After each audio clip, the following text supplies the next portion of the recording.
Walong sining ng misteryo. Una, maglaho paminsan-minsan. Huwag laging humingi ng atensyon o papuri.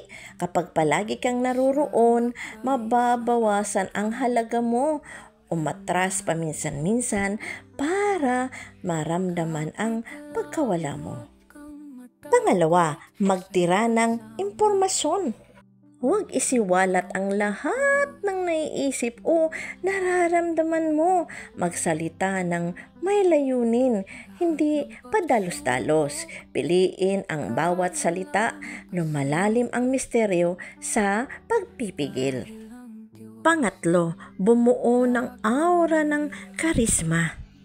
Ang karisma ay nanggagaling sa kalmadong enerhiya at matatag na presensya. Gamitin ang boses ng may kontrol, mabagal, malinaw at may kumpiyansa.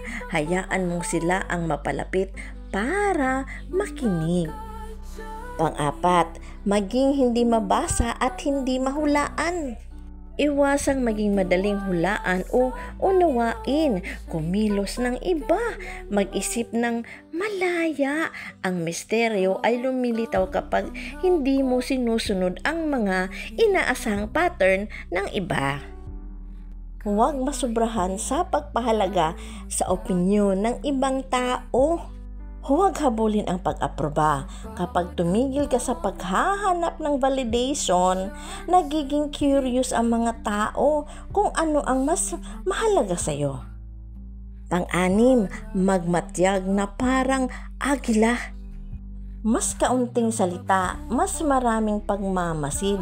Ang pinakamalakas magsalita, ang kadalasang pinakakaunti ang natutunan. Ang tunay na pag-unawa ay nanggagaling sa tahimik na obserbasyon. Pang-pito, manatiling kalma sa gitna ng presyon. Kapag nawawala sa sarili ang iba, manatili kang matatag.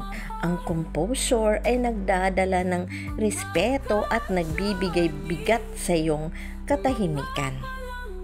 Pang-walo, patuloy na lumago ng tahimik. Hayaan mo ang gawa mo ang magsalita para sa iyo. Ang tunay na misteryo ay hindi sa pagtatago, kundi sa pagpakita lamang ng mahalaga sa tamang oras. Mga ka-journey, mga palangga, to God be all the glory. Bye! Kapit lang, wag kang